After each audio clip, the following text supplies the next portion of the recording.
فرش التراب يضمني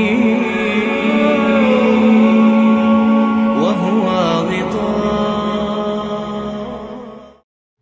محمد عربی صلی اللہ علیہ وسلم کا لایا ہوا انقلاب گمبھیر ترین میں کہہ رہا تھا، جامع ترین. یہاں آپ مائکروسکوپ لگا کر تلاش کیجئے کہ کوئی چیز ایسی ہے جو سابقہ حالت پر باقی رہ گئی ہو. جواب نفی میں آئے گا. عقائد بدل گئے، نظریات بدل گئے، انفرادی شخصیتیں بدل گئی، اخلاق بدل گئے، شب و روز کے انداز بدل گئے، صبح و شام کا انداز بدل گیا، نشست و برخاست کے انداز بدل گئے، پھر سماجی نظام بدل گیا، سیاسی نظام بدل گیا، معاشی نظام بدل گیا. وہ قوم جس میں کہ لکھے پڑھے لوگ بمشکل انگلیوں پر گنے جا سکتے تھے، وہ علوم کی موجد ہو گئی، دنیا کی استاد بن گئی. اس نے مشرق و مغرب سے علوم لیے، یونان سے بھی لیے اور چین اور ہند سے بھی لیے، انہیں ڈیولپ کیا، بڑھایا اور پورے عالم انسانیت کی طرف پھیلا دیا. یہ سارا کام انقلاب عظیم، گمبھیر ترین، ہماگیر ترین، جامع ترین انقلاب. تو چہ نسبت خاطرہ بعالم پاک، یہ فرانس کا ریولوشن کہاں کھڑا ہوگا انقلاب محمد صلی اللہ علیہ وسلم کے تقابل میں؟ مارس کا انقلاب کہاں کھڑا ہوگا انقلاب محمد صلی اللہ علیہ وسلم کی تناظر میں؟ نمبر 2، ان تمام انقلابات کے اندر یہ چیز قدر مشترک ہے کہ فکر دینے والے اور دعوت کا آغاز کرنے والے کچھ اور لوگ تھے، لیکن وہ صرف قلم کار تھے، وہ صرف رائٹرز تھے، مصنفین تھے، وہ مرد میدان نہیں تھے. وہ انقلاب کے لیے عملی جد و جہد میں سامنے نہیں آ سکے. انہوں نے خود آگے بڑھ کر کوئی انقلابی جماعت نہیں بنائی، انہوں نے خود آگے آ کر انقلابی جو جد و جہد تھی اس کی قیادت نہیں کی. نہیں، وہ تو صرف پیپل آف دی ڈیسک تھے. انقلاب کچھ اور لوگوں کے زیر سرکردگی، کچھ اور لوگوں کی زیر قیادت، کچھ اور لوگوں کی رہنمائی میں وجود میں آیا. فرانس میں والٹیئر اور روسو مفکرین کی حیثیت سے، مصنفین کی حیثیت سے بہت اونچا مقام ہے، لیکن وہ میدان کے آدمی تھے ہی نہیں. یہی وجہ ہے کہ انقلاب فرانس جو ہے وہ بہت بلڈی ریولوشن کہلاتا ہے، اس لیے کہ قیادت کوئی تھی نہیں. وہ تو ایک فکر تھا جو پھیل گیا تھا، اس نے لوگوں میں ایک جوش و خروش پیدا کر دیا. اسپونٹینیس جو ہے وہ ایک لاوا پھٹا ہے، اور اس لاوا پھٹنے میں چونکہ کوئی تنظیم تھی ہی نہیں، کوئی قیادت تھی ہی نہیں، لہذا انتہائی خونی انقلاب ہوا، بہت بلڈی ریولوشن.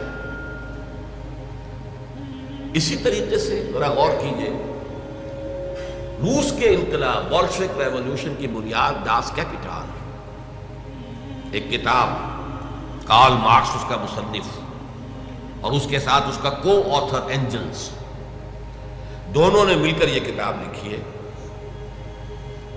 لیکن یہ بھی نوٹ کر لیجئے کہ اس کتاب کی تاثیر، وہ کتنی پروفاؤنڈ کتاب ہے، کس طرح اس نے ذہنی انسانی کو اپنی گرفت میں لیا ہے، کس طرح اس نے ساری تعبیرات کو بدل کر رکھ دیا ہے.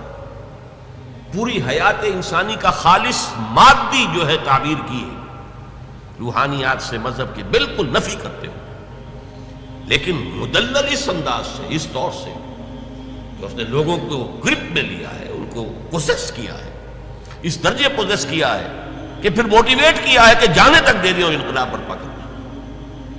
اسی لیے اقبال نے کہا ہے، نیس پیغمبر و لیکن در بغل دارت کتاب، کتاب تھی اس کے پاس.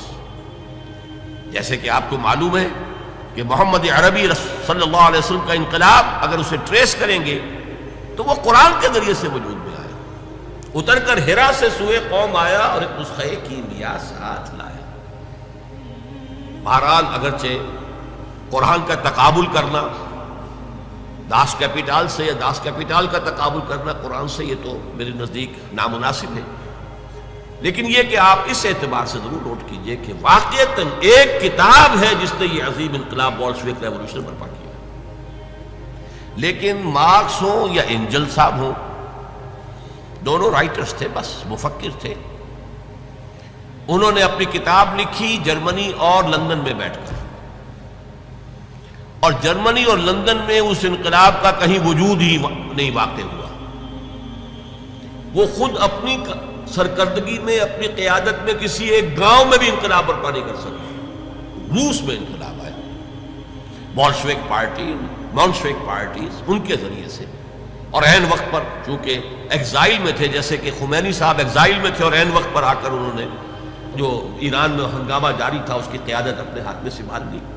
اسی طرح عین وقت پر لینن آیا ہے اور اس نے آ کر قبضہ کیا ہے، ہائی جیک کیا ہے قیادت کو اور انقلاب برپا کر دیا. اس تناظر میں دیکھیے محمد عربی صلی اللہ علیہ وسلم ایک فرد واحد کی حیثیت سے اپنی دعوت کا آغاز کرتے ہیں.